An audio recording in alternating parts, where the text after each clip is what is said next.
I did want to be the cool parent. I did want the kids. Let's just be honest. I wanted to be the favorite parent, you know? No. Well, and I was. So thank God. What? You were? What? Did That's I not say what that my out loud? kids told me. Excuse Oh, me? are we talking about the same kids? Mm-mm.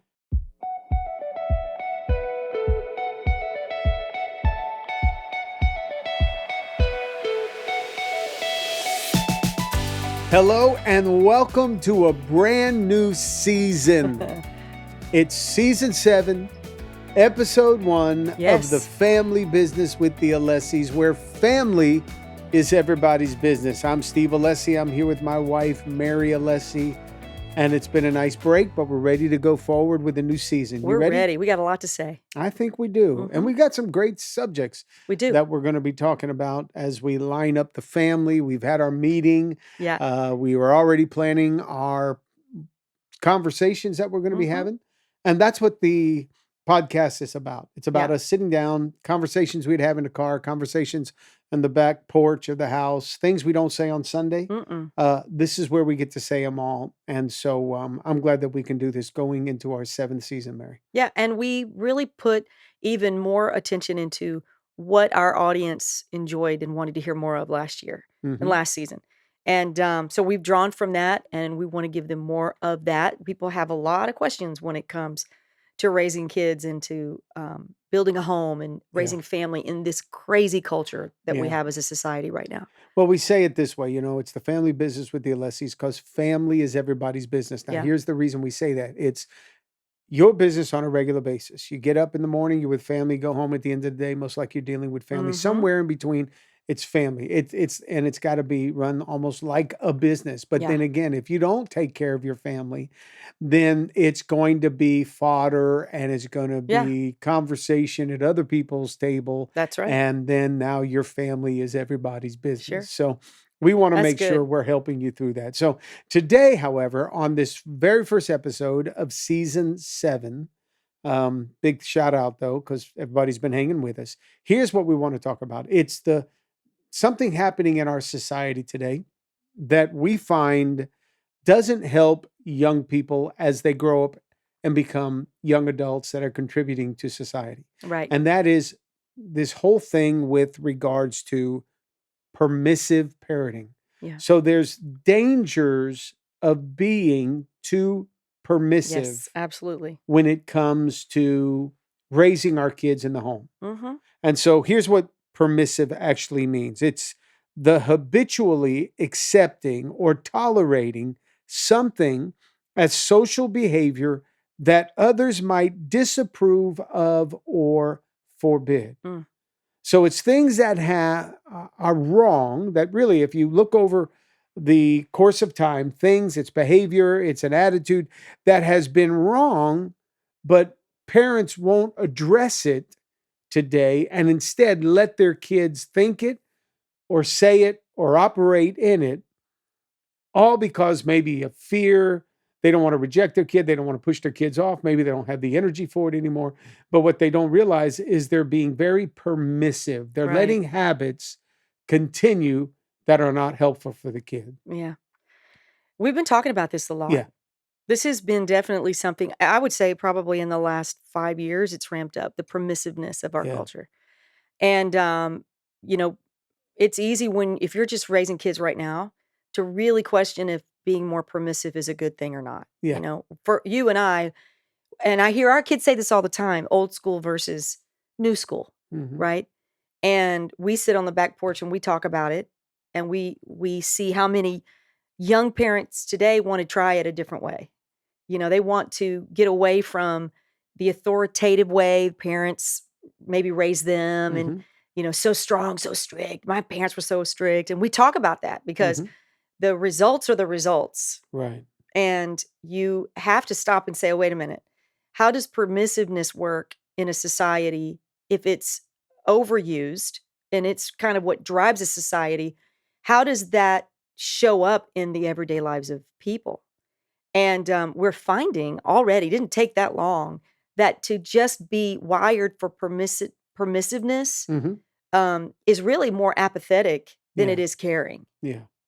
And that's something that, when we talk about it, not everybody would embrace that. I think we've got people that we know that would say, no, you should let your kids find their way and don't be so pushy and, let them fly and be free and don't put too many boundaries in their way and don't be so harsh and so strict. You're just telling them to do what you do. You're a helicopter parent or Mm, you're hovering or you're forcing them to follow, to step in line with what you're telling them to do. Well, if you want to be the cool parent, yeah. cool, but you're not going to be the cool parent for long. No. No. And that's something that in raising all 4 of our kids, listen, we struggled with that. Yeah. We did. I was by nature more permissive, Mm, and it caused conflict yeah. in you and me. Right. And I go back now that I'm older and wiser and we've raised these kids, I realize a lot of that was nothing but fear. Hmm. I did want to be the cool parent. I did want the kids, let's just be honest, I wanted to be the favorite parent, you know? No. Well, and I was, so thank God. What? You were? What? Did That's I not say what that my out loud? kids told me. Excuse Oh, me? are we talking about the same kids? Mm-mm. Well, I will tell Ask them, you, they'll vote. I don't think you wanted to be the popular mom or parent. No, I think ultimately what you didn't like was conflict. that's it. You never liked conflict. Hate it. Matter of fact, your family, when we would go at it, you and I, young, you had a tendency, and you admitted it. No, we just sweep things under the rug. Sure. And that was easy for you, whereas mine was very, no, let's confront everything. And everybody on in the neighborhood knew Heard what you're we were dealing confronting. with Yeah. because we would confront so loud or carefront so loud one another. But you really were more of, I don't want the conflict. And Yeah. some parents, Sure. they have that. They Absolutely. don't want the conflict. They don't want to put their kids out. They have good hearts. Their intentions are right. They want things to be nice and pristine. It's like our new studio. We Good. You set up mentioned it. Good. our Yes. new studio We here did. It's beautiful. for season 7. And if you don't watch us, but listen to us, you may want to pop over to YouTube and the other channels to be able to watch it because just the whole layout looks Yeah. good. We've got some new couches that we've popped in here and some bookcase in the back, With all always our showing our merchandise on merch it. Mm-hmm. and the books that we have and the coffee mugs and the shirts and all of that. And all of that is great because we want things to look nice. We Yeah. want things to be set up in order. Well, parents want their homes, they want their families to look good and be good and everything to be peaceful. Yeah. But we have found if you go into parenting and raising kids trying to avoid conflict, what you're doing is you're just avoiding the inevitable. Sooner Yeah. or later, that conflict is going to be worse off than if you dealt with it on the front end. Yeah, it's true. You're going to have to pay the price. It's a painful price to raise kids. Mm. It's not easy. Nobody ever said it would be easy. But one thing you just cannot find yourself doing is letting the child in the home make decisions that the parent knows best about. Right. And when a parent kind of goes past what they know is best, all because they want to avoid conflict, it's then that they move into permissive parenting. You mentioned before, there's authoritative parenting. Right. I'm more of that Yeah. perspective.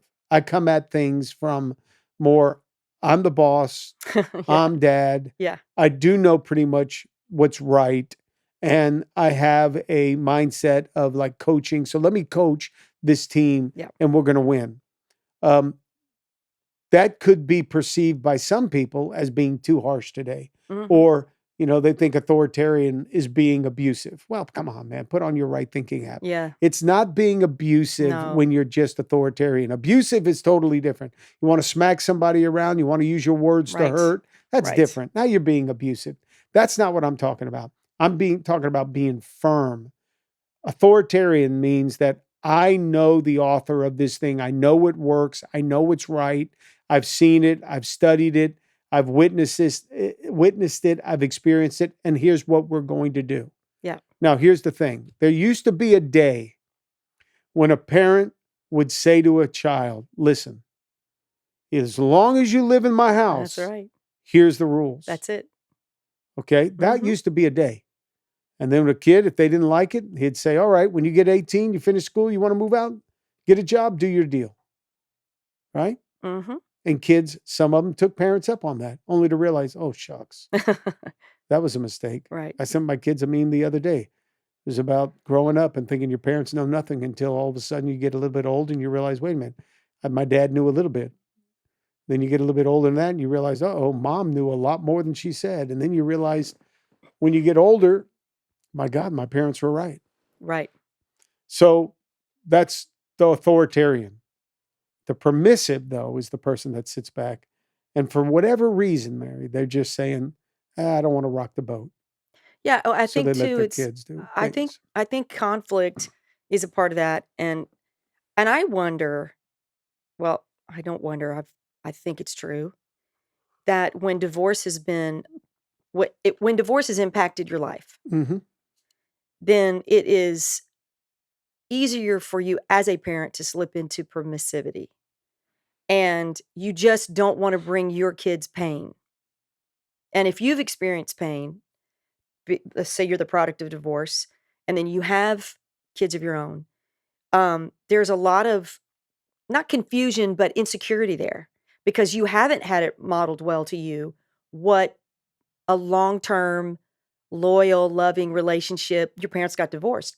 My parents got divorced when I turned 18 Mm-hmm. and I was engaged to you. And at 18, I was engaged, well, 19. You would think, oh, my parents' divorce would have zero impact. No, it did because I'm getting ready to embark Yeah. on marriage. Yeah. And here my parents are, 25 years of marriage. Yeah. Everything I knew about them and what I believed about marriage was just obliterated in one conversation. It's over. My dad's leaving. My parents are Mm-hmm. divorced. Divorce. What does that even look like? What is that going to feel like? What the betrayal that we felt as Mm-hmm. daughters? Just Yeah. how could you? So I could relate from that perspective of never wanting my kids to feel that. Mm-hmm. Never. So psychologically, I think that peppers through all conflict. I don't Yeah. want my kids to feel conflict from me. I don't want conflict with my kids because I'm chasing my own pain, Mm-hmm. processing my own pain that I might not quite know how to understand and process. But I am grateful looking back Yeah. that I knew the fruit I wanted, and my mom and dad were great parents. Yeah. They were very strong Yeah. parents. They didn't, their marriage wasn't great, but as far as parenting, that was great. Yeah. And thank God when it came to parenting, I had a lot of resourcing because of that experience.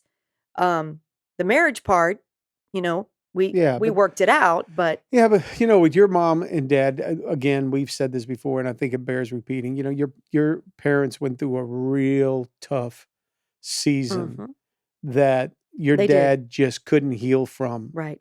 That was something outside of their marriage, and your dad, he just couldn't recover, and he wouldn't run to your mom, and instead he ran away to other things Right. that medicated his pain, and that's what cut him off from what was a married relationship, and it just kind of got jacked up. Um, but you still felt the effects of it. I felt the effects Yeah, and that tremendously. was painful. And I didn't want my kids to feel, I mean, I think that's the Yeah. point. The I point think I was is, struggling with yeah. that. The other thing I have heard from people is, yeah, previous pain would cause a parent to be more permissible, but also just the demands of work and career. Yeah, I it's know true. that some men feel, and women that now are in the workplace more and more, feel an incredible amount of guilt when they get home after not being with their It's a kid good all point. day, Very good point. right? Mhm. And you and I are very fortunate to work together, pretty much together 24/7. Got to a place where I can't hardly be without you. So that's You're ridiculous. obsessed with me. I I'm don't know what's telling you, going I'm on. such a codependent. It's I need help. terrible. But that wasn't always the case. No. We grew into that. That was crazy. But parents that don't have that privilege, they work long hours, some of them being taken out of town because of their career, and they come home and either because of guilt or just sheer exhaustion, Yeah.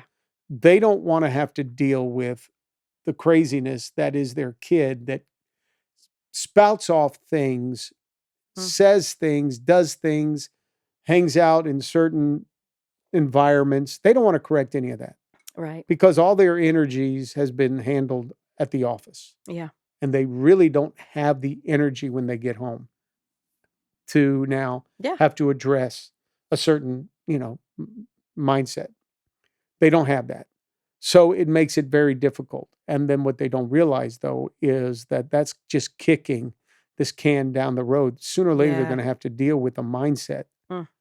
Because as we said, when you're talking about this permissive parenting, it's actually talking about tolerating a behavior Yeah, that is wrong, that's right. but you let it go on in your kids. And that word tolerant is huge in our society Yeah, it today. is. Everybody says you got to be tolerant of people's choices in society. That whole deal, you got to be tolerant of others' behavior. You got to just give them a pass.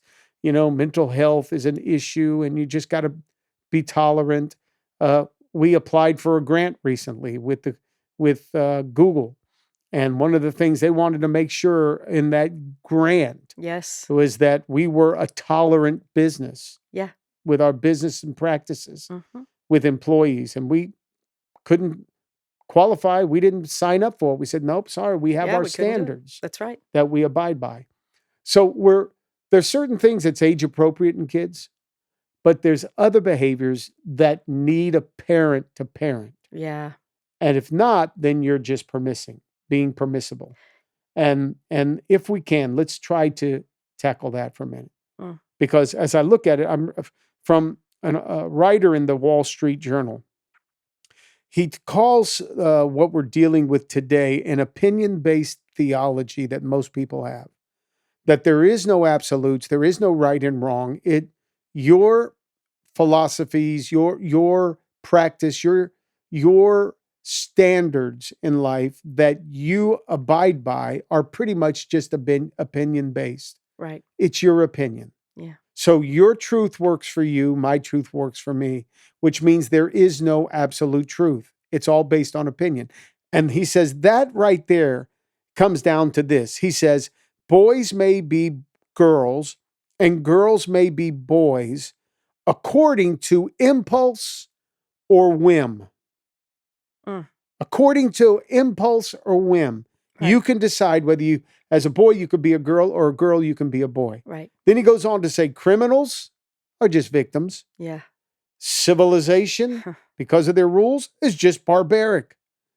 Then he says the ambition of the progressive left has been to dismantle the previous America as being racist, oppressive, sexist, and excessively white. The 21st century is an unusually dislocated time. Mm. It's out of joint. Yeah. All because of this, what he calls opinion-based theology. Yeah. Now it does away with all truths. Now, here's where the permissive issue comes in. If a parent sees their kid picking up on this kind of opinion-based theology about life, the parent has to step in and teach them truth. Yes. I think more now than ever. Yeah.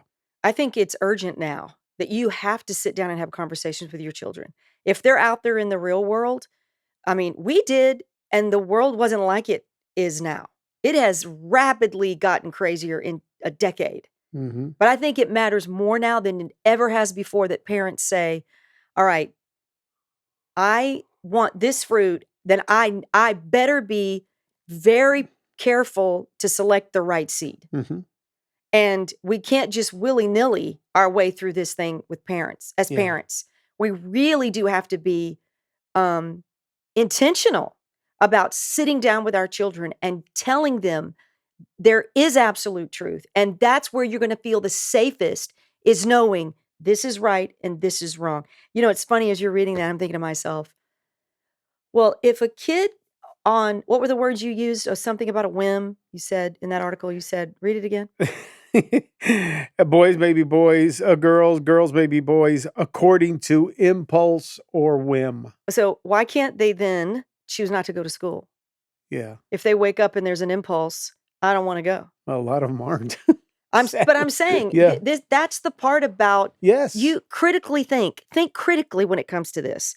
Don't let the culture that they're just sowing seeds to the wind, thinking Yeah. they're going to get good fruit. They're not. Yeah. You can say that unapologetically, Right. unequivocally. Mhm. I don't even know what that word means, but I know it means there ain't no way Mhm. That you can say to a little boy, "You feel like being a girl today? Oh my goodness, maybe you are." Or a little boy, you the opposite, okay? I don't wanna get confused.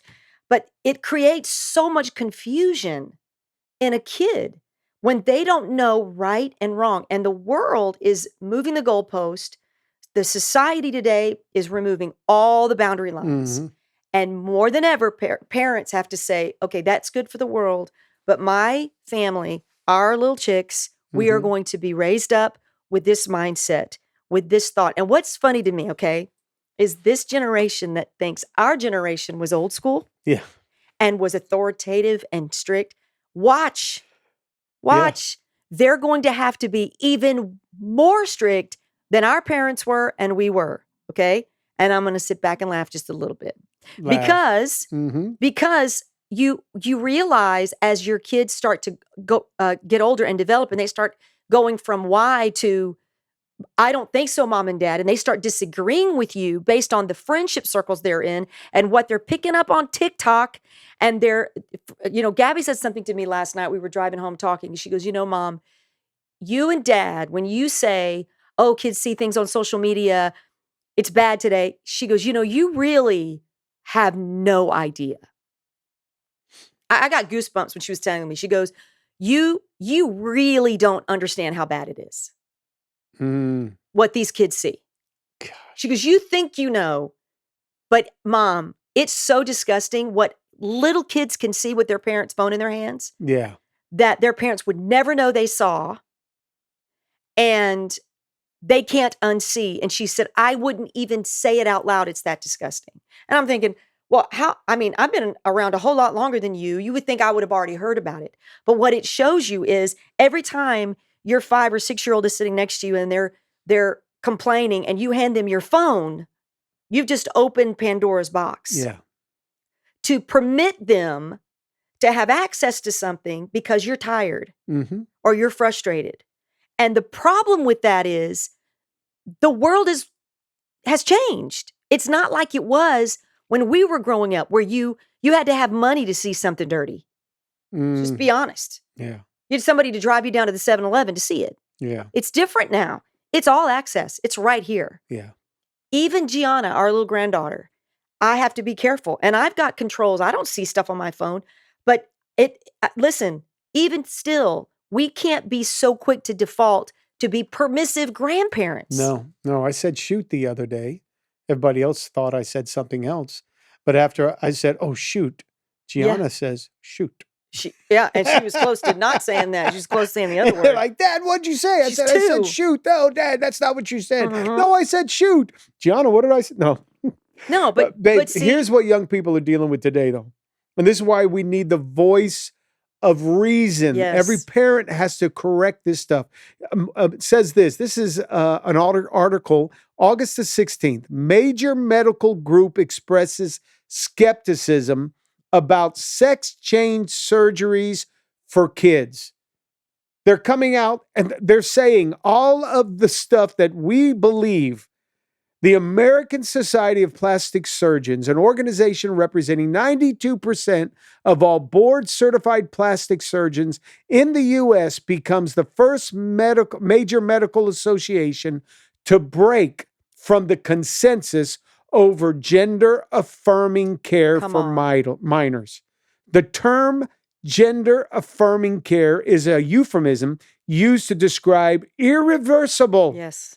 puberty blockers, cross sex hormones, and elective surgical body disfigurement, Mm, such as castration for boys and double mastectomy and something else for girls that it's terrible.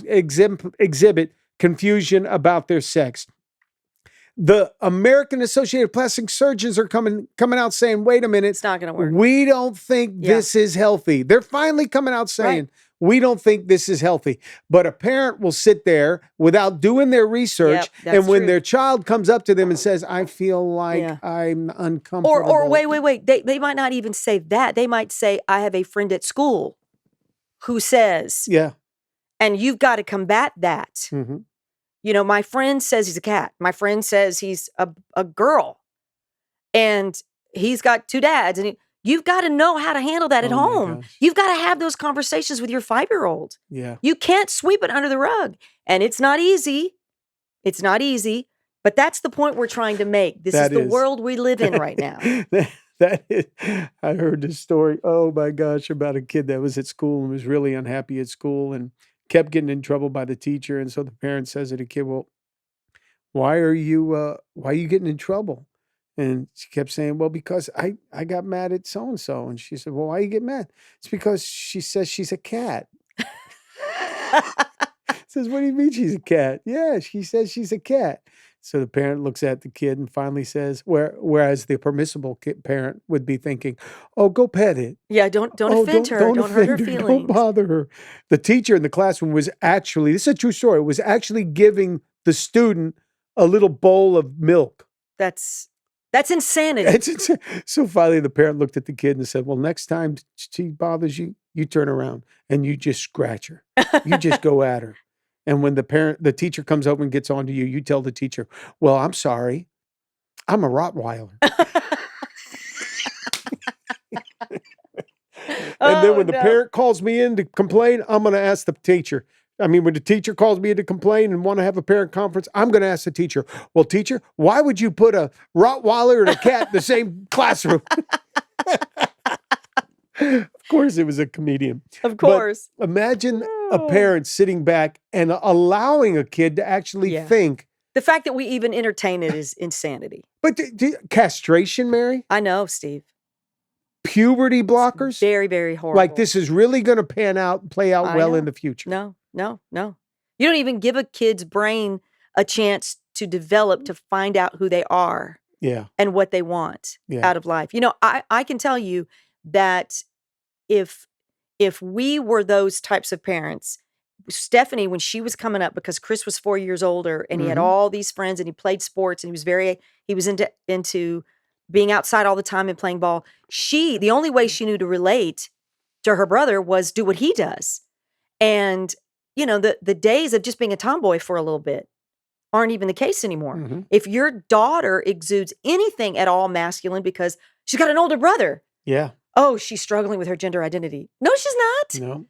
She hasn't even fully come into the knowledge of her gender. No. It's just her wanting to relate to her brother. But sadly, there are a lot of parents out there that are terrified that somehow, because that organization, that movement tells parents, do you want an alive opposite sex of what you have or a dead child? That's so bad. And that's evil. That's just pure evil. No, parents can't act in a very permissible way when it comes to these kind of beliefs and boundaries. Absolutely. Because what you do set up with a child when there are boundaries or standards in place are boundaries. Yeah. And every kid needs boundaries. Right. When we had Christopher, our firstborn, I was very strong with Christopher. I wanted to make sure he would be a respectful young man. I wanted to make sure he was obedient. So I was very strong, authoritative, because I knew what needed to be done with him. Well, then Stephanie, as you said, comes on the scene. And Stephanie was just kind of wild. She would get up on the side of a couch and jump off and not think about what's going to happen when she hits the floor. She just thought she can do anything. She was a wild child. So I had to be authoritative with her as well for her own protection and safety. Yeah. Well, the other two comes on the scene and they see how we treated the older ones. And as a result of that, they immediately fell in line. Yeah. And so the older ones then would say to us all the time, you treat the little ones with you baby them. Yeah. You're so nice to them. They get by with so much. We never did. They never did anything wrong. Right. Because they learned from the older ones. That's the power of boundaries. When you put them in place, it helps young people as they're growing up to know what's healthy, what's unhealthy, where they can get themselves in trouble, where they can stay safe. That's so super important. And if a parent does not take on that responsibility, but instead lets the kid call the shots, that's when all of a sudden you find kids, they won't respect authority. That's right. I don't think they can even find security and their destiny and their calling, their purpose in life. They won't know what God looks like and what what a relationship with him would be like. They're buying into all of these other things.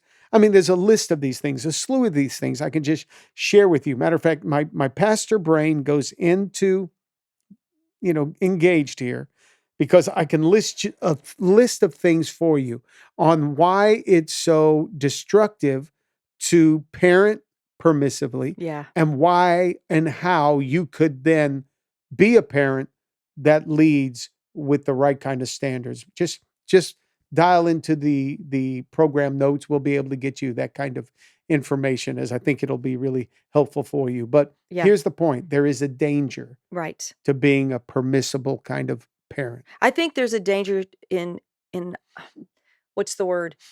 In dancing around a permissive mindset, Yeah. period. Because what parents fall into, there's a trap we all fall into.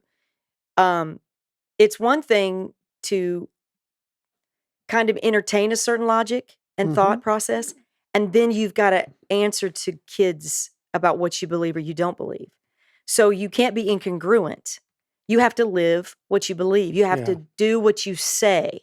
So if you were in college and you were more permissive and you were more tolerant and you had one way of thinking about maybe gay marriage or